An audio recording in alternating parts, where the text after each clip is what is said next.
Hello, everyone, and welcome back to the recipe of the week.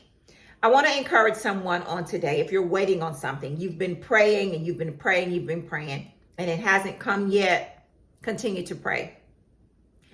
Continue to hope, continue to pray, continue to believe, and trust that He's going to do it. Commit your way unto the Lord. Believe also in Him. He's going to bring it to pass. You have to commit your way, your thoughts, the way you thought that it was going to happen, or the way you thought the prayer was going to be answered. He's coming. I promise you. I've been with the situation for 5 years, and the Lord just currently answered the prayer. Within that time, I was learning about me, which is good. Within that time that you're waiting, He's trying to teach you something. The Bible says in Romans 12:12, I'm going to read two versions. One version says, "Let this hope burst forth within you, releasing a continual joy. Don't give up in the time of trouble, but commune with God at all times." At all times, commune with Him, trust Him, and have a knowing in your spirit that it's coming. That it's coming. I want to encourage someone. It's coming. You just have to wait. And waiting is not popular, but you just have to wait, because within that time, you're being strengthened. Your relationship is growing closer and closer to God, because it says right here, but commune with God at all times, even in the wait, even when you're frustrated, even when tears are coming down your eyes. I admonish you to wait, pray, and believe that He's going to do it. Another version said in Romans 12:12, New Living Translation. The first translation was the Passion Translation. This is the New Living Translation. And the word of the Lord reads, "Rejoice in our confident hope. Be patient in trouble and keep on praying." Keep on praying means keep on praying. Within that time, it was very frustrating. It was very, oh my God, what are you doing? I'm being transparent and honest. What is going on? I can't believe this. Why is this not happening? But within that time, I learned a lot about me. I learned what to do and what not to do, and how to go through. Good Lord. What to do, what not to do, and how to go through it. So I was reminded by David, Psalms 40.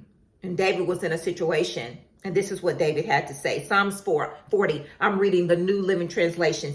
New Living Translation. Jesus, slow down, Pasanya. And the word of the Lord reads, this is David. "I waited patiently for the Lord to help me."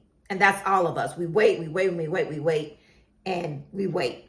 "I waited patiently for the Lord to help me, and He turned to me and heard my cry." He is going to hear your cry. He hears your cry. You just got to wait.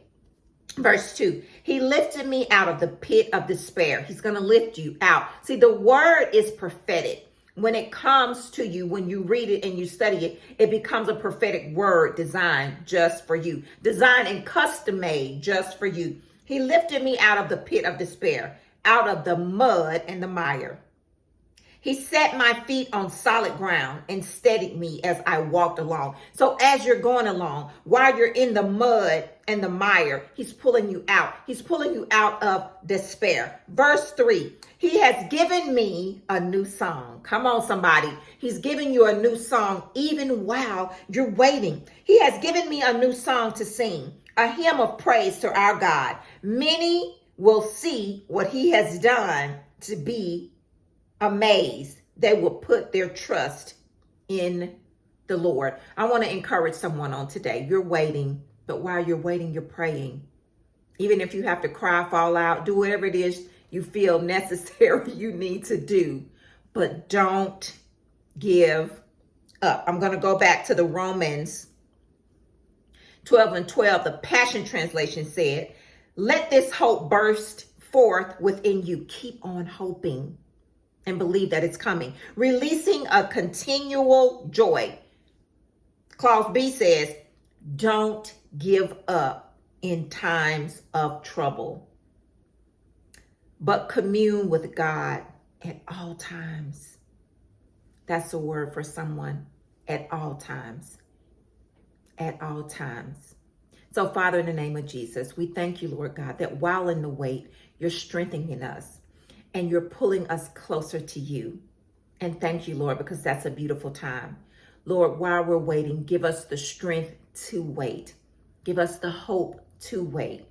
And forgive us, Lord God, for not trusting that you will do it, because we know that you will. So right now, God, those that are waiting and they're tired, Lord God, I ask that you wrap your loving arms around them really tight.